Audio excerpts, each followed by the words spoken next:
Okay, ಮತ್ತೊಂದು 25 ವರ್ಷದ techie brain stroke ಆಗಿದೆ.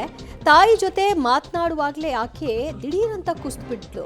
ಕಳೆದ ಶನಿವಾರ ಕುಸಿದು ಬಿದ್ದು ಆಸ್ಪತ್ರೆಗೆ ದಾಖಲಾಗಿದ್ದಂತಹ ಟೆಕ್ಕಿ ಶ್ವೇತಾ ಇವತ್ತು ಕೊನೆಯುಸಿರನ್ನ ಎಳೆದಿದ್ದಾರೆ. ಕೆಲಸ ಮುಗಿಸಿ ಸಂಜೆ ಮನೆಗೆ ಬಂದಾಗ ಈ ದುರ್ಘಟನೆ ಸಂಭವಿಸಿತ್ತು. ಚಿಕಿತ್ಸೆ ಫಲಕಾರಿಯಾಗದೆ ಇವತ್ತು ಆಸ್ಪತ್ರೆಯಲ್ಲಿ ಮೃತಪಟ್ಟಂತಹ ಟೆಕ್ಕಿ ಶ್ವೇತಾ ಕುಟುಂಬಸ್ಥರ ಆಕ್ರಂದನ ಮಾತ್ರ ಮುಗಿಲು ಮುಟ್ಟಿತು. ಕಾರಣ ಇದ್ದ ಒಬ್ಬಳೇ ಮಗಳನ್ನ ಕಳ್ಕೊಂಡಿದೆ ಆ ಕುಟುಂಬ. ಮತ್ತು ಆಕೆಯ ಅಂಗಾಂಗ ದಾನ ಮಾಡಬೇಕು ಅನ್ನುವಂತಹ ನಿರ್ಧಾರವನ್ನು ಕೂಡ ಆ ಕುಟುಂಬ ಮಾಡಿಕೊಂಡಿತ್ತು. ಆದರೆ ಇವತ್ತು ಡೆತ್ ಆಗಿದ್ರಿಂದ ವೈದ್ಯರು ಇಲ್ಲ ಅಂಗಾಂಗ ದಾನ ಮಾಡಲಿಕ್ಕೆ ಆಗೋದಿಲ್ಲ ಅಂತ ಕೂಡ ಹೇಳಿದ್ದಾರೆ. ಶ್ವೇತಾ ಜೊತೆಗಿನ ಒಡನಾಟವನ್ನು ಅವರ ಸಹೋದ್ಯೋಗಿಗಳು, ಅವರ ಕುಟುಂಬಸ್ಥರು ನೆನಪು ಮಾಡ್ಕೊಳ್ತಾ ಇದ್ದಾರೆ. ಮಾಮೂಲಿ ಕೆಲಸ ಮುಗಿಸ್ಕೊಂಡು ಬಂದು ಸ್ವಲ್ಪ ತಿಂಡಿ ತಿಂದಳಂತ ಅಮ್ಮ ಯಾಕೆ ಸುಸ್ತಾಗ್ತೈತೆ ಅಂತೇಳಿ ಅವ್ರ ಅಮ್ಮಂಗೆ ಹೇಳಿ ಅಂದರೆ ಒಂದು ಕಾಫಿ ಗಿಫ್ಟ್ ಮಾಡಿಕೊಟ್ಟಾರೆ. ಮಾಡಿ ಆಮೇಲೆ ವಾಮಿಟ್ ಮಾಡಿದ್ದಾರೆ, ಅಷ್ಟೇ ಆಗಿದ್ದು.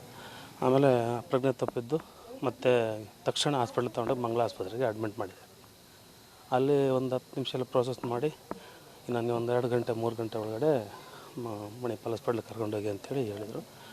ಆವಾಗ ನಾವು ಊರಲ್ಲಿದ್ದು ತಕ್ಷಣ ಆಂಬುಲೆನ್ಸಿಗೆ ಕರ್ಕೊಂಡೋಗ್ತೀವಿ. ಅಲ್ಲಿಂದ ಮತ್ತೆ ಪ್ರಜ್ಞೆ ಬರಲೇ ಇಲ್ಲ. ಏನು ಮಾಡಿದ್ರು ಅವರು ಡಾಕ್ಟ್ರು ನೋಡೋಣ ಒಂದು 48 ಗಂಟೆ ಏನು ಹೇಳೋಕ್ಕಾಗಲ್ಲ ಅಂತ ಅಂದರು. ಆಮೇಲೆ ಏನು ಮಾಡಿದ್ರು ಡಾಕ್ಟ್ರ್ ಕರೆದ್ಬಿಟ್ಟು ನಾವು ಸಮಾಲೋಚನೆ ಮಾಡಿದರು. ಇಲ್ಲ, ಇದು ಡೆಡ್ ಆಗಿದೆ ಬ್ರೈನು, ನೀವು ಏನಾದ್ರು ಡೊನೇಟ್ ಗಿನೇಟ್ ಕೊಡೋದಿದ್ರೆ ಹೇಳಿ ಅಂತ ಹೇಳಿದ್ರು. ನಾವೆಲ್ಲ ಅತ್ಲಿಗೆ ಇನ್ನೇನು ಮಾಡಿ ಎಲ್ಲ ಚರ್ಚೆ ಮಾಡಿಬಿಟ್ಟು ಒಪ್ಕೊಂಡ್ವಿ. ಎಲ್ಲ ಆಯಿತು. ಅವರು ಗೌರ್ಮೆಂಟೆಲ್ಲ ಬರಬೇಕು, ಪೂರ್ತಿ ಇದಾಗೋರು ಏನು ಮಾಡೋಕ್ಕಾಗಲ್ಲ ಅಂತ ಅಂದರು. ರಾತ್ರಿ 2 ಗಂಟೆಯಿಂದ ಶುರು ಮಾಡಿದರು ಮಾಡೋಕ್ಕೆ ಅಂತೇಳಿ. ಅಷ್ಟರೊಳಗಡೆ ಹಾರ್ಟು ಸ್ವಲ್ಪ ಡ್ಯಾಮೇಜ್ ಆಯಿತು. ಅವ್ರು 3-3 ಕಾಲು ಗಂಟೆಗೆ ಸರ್ ಅದು ಮಾಡೋಕ್ಕಾಗಲ್ಲ, ಕಷ್ಟ ಇದೆ ಈಗ